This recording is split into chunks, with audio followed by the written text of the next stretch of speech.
अस्सलाम वालेकुम। वेलकम है आप सबका हमारे इस नए वीडियो में। थंबनेल आपने देखा ही होगा PMUSPY special scholarship scheme JNK और लद्दाख के स्टूडेंट्स के लिए।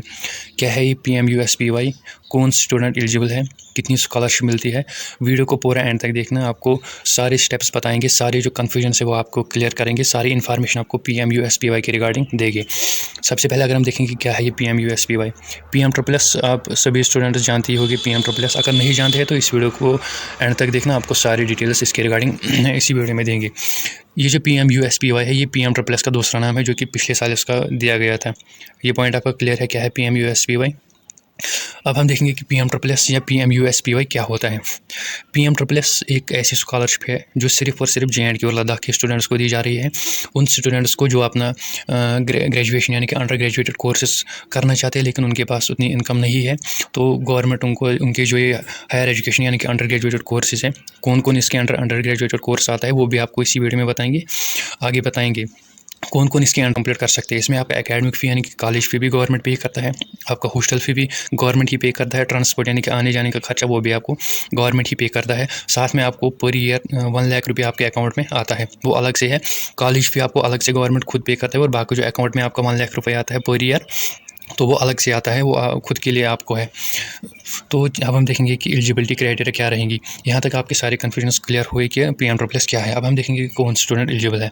सबसे पहले जो स्टूडेंट JNK और लद्दाख के डोमिसाइल होगी वो एलिजिबल है। दूसरा, आपने 12th किसी भी स्ट्रीम में पास करा हो, चाहे आपने मेडिकल स्ट्रीम में पास करा हो, चाहे आर्ट्स स्ट्रीम में, चाहे आपने कॉमर्स स्ट्रीम में पास करा हो। साथ में आपके पास मिनिमम मार्क्स 45% होनी चाहिए। तीसरी जो रिक्वायरमेंट है वो है कि आपके पास जो है annual income from all sources. Annual income मतलब ईयरली इनकम जो आपके पास है वो ऑल सोर्सेज से 8 लाख तक होनी चाहिए। तो यहाँ तक आपके सारे जो कन्फ्यूजन है वो क्लियर है। अब हम आगे बढ़ते हैं और देखते हैं कि इसके अंडर कौन कोर्स आता है। सबसे पहले इसके अंडर जो कोर्स आता है वो है प्रोफेशनल में क्या क्या आता है। BSc नर्सिंग आप इसके अंडर कर सकते हो free of cost, BTech, B pharmacy, BArc, BLLB, HMCT यानी कि होटल मैनेजमेंट। दूसरा जो इसके अंडर कोर्स आता है वो है जनरल कोर्स। पहला जो जनरल कोर्स है वो है BA, सिंपली आर्ट्स में करते हैं, यहाँ भी करते हो आप। दूसरा है BSc, BCom, honour in any subject. Honour चाहे आपने फिजिक्स में करना हो, एजुकेशन में करना हो, जिस भी सब्जेक्ट में करना हो। थर्ड आपने करना है, इसके अंडर आता है आपके मेडिकल कोर्स। मेडिकल कोर्स सबसे पहला MBBS, दूसरा आपका मेडिकल कोर्स है वो BDS, BAMS, BUMS। तो आगे मैं आपको बताऊंगा कि आपको किसके बेसिस पे सिलेक्शन होगी, वो आपको आगे पता चलेगा। तो अब हम देखेंगे कि सीट्स कितनी इसके अंडर आते हैं। टोटल जो इसके अंडर सीट्स आती है वो 5000 सीट्स इसके अंडर आती है। अब हम कैटेगरी वाइज देखेंगे कि कितनी सीट्स किसके लिए है। पहले देखेंगे हम जनरल के लिए जो टोटल सीट्स हैं वो 2070 है।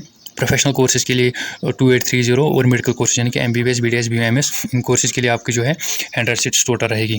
तो ये भी आपको क्लियर है कि किस कोर्स के लिए कितनी टोटल सीट्स है। अब आगे बढ़ते हैं कि देखते हैं कि कितना स्कॉलरशिप आपको मिलेगा। सबसे पहले अगर हम जनरल की बात करेंगे, ये सबसे पहले एकेडमिक फ़ी यानी कि कॉलेज का फ़ी जो आपका रहेगा वो 30,000 रहेगा, वो आपको खुद से AICTE देगा। ये आपको, इससे आपको कोई लेना देना नहीं है, ये जो गवर्नमेंट है वो डायरेक्ट कॉलेज के अकाउंट में देगा। दूसरा, आपको जो मेंटेनेंस फ़ी है वो 1 लाख रुपये मिलेगा। ये जो 1 लाख है आपके खुद के अकाउंट में आएगा। इस 1 लाख में ये आपको 1 साल के लिए आएगा, यानी कि 2 सेमेस्टर्स के लिए आपको 1 लाख आएगा। और ये जो एकेडमिक फ़ी है ये भी 1 साल का है। फिर जितने साल का आपका कोर्स है उतने साल तक मिलेगा। फॉर एग्जांपल अगर आपको 4 साल का कोर्स है तो एकेडमिक फ़ी आपको 30 × 4, और अगर आपका मेंटेनेंस फ़ी आपको मिलेगा 4 लाख। तो ये जो मेंटेनेंस फ़ी है इसमें आपको हॉस्टल पे खुद पे करना होता है, और जो आपको ट्रांसपोर्ट यानी कि आने जाने का खर्चा है वो आपको खुद इसमें पे करना होगा। मेंटेनेंस फ़ी से वो आपको होगा। एकेडमिक फ़ी कॉलेज फ़ी होता है, ये डायरेक्ट AICTE कॉलेज को देता है। तो प्रोफेशनल कोर्सेज के लिए 1.25 लाख एकेडमिक फ़ी रहता है, और मेंटेनेंस फ़ी 1 लाख। मेडिकल कोर्सेज के लिए जो एकेडमिक फ़ी है वो 3 लाख रहता है पर ईयर, और मेंटेनेंस फ़ी रहता है 1 लाख। तो ये भी आपको क्लियर है। अब हम देखेंगे कि रजिस्ट्रेशन डेट कब से स्टार्ट होगी। तो इसके जो आपकी रजिस्ट्रेशन स्टार्ट होती है मोस्ट प्रोबेबली वो मई में स्टार्ट होती है। मई में लास्ट डेट आपको रजिस्ट्रेशन का रहेगा वो जून 2024 तक रहेगा। ये फिर एक्सटेंड भी होता है। डॉक्यूमेंट वेरिफिकेशन में आपको जब आप रजिस्ट्रेशन करोगे मैं आपको उसके बाद सारा समझाऊंगा, स्टेप बाय स्टेप आपको समझाऊंगा क्या होती है डॉक्यूमेंट वेरिफिकेशन। उसी टाइम में आपको समझाऊंगा। मैं आपको कॉलेज ज्वाइन तक आपको मैं सारा गाइड करूँगा, आप बस मेरे साथ बने रहना। तो उसके बाद रहता है आपका एक और डॉक्यूमेंट वेरिफिकेशन मई में ही होता है। चॉइस फिलिंग आपकी जून 2022 यानी कि जून में होगी। मेरिट लिस्ट यानी कि आपको जो रिजल्ट आएगा वो लास्ट वीक ऑफ जून में आएगा। सिलेक्शन लिस्ट, यानी कि सिलेक्शन आपकी होगी तो वो आपको जून में ही आएगा, कॉलेज ज्वाइनिंग आपको अगस्त में करना होगा। तो ये भी आपको क्लियर है। अब मैं आपको बताऊंगा कि इसके लिए आपको कौन कौन डॉक्यूमेंट इसके लिए आपको चाहिए।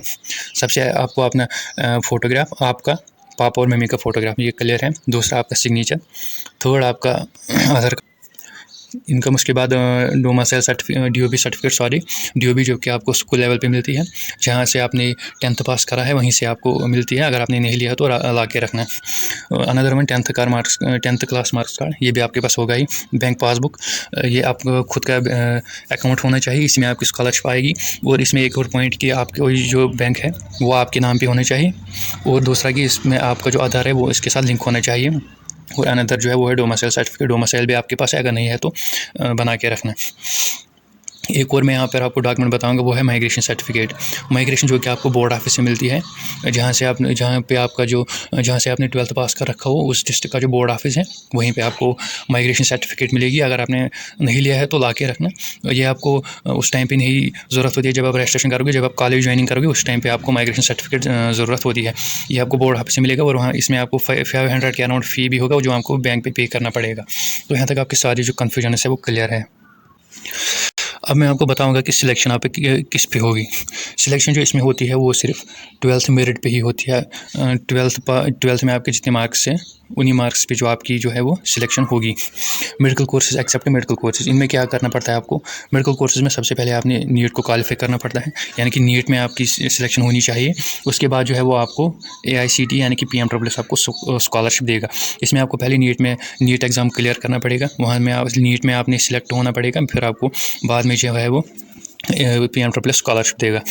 अब अगर हम बात करेंगे प्रोफेशनल और जनरल कोर्सेज की, प्रोफेशनल में आपको 12th मेरिट पे ही सिलेक्शन होगी, जनरल कोर्सेज में भी आपको 12th मेरिट पे ही सिलेक्शन होगी।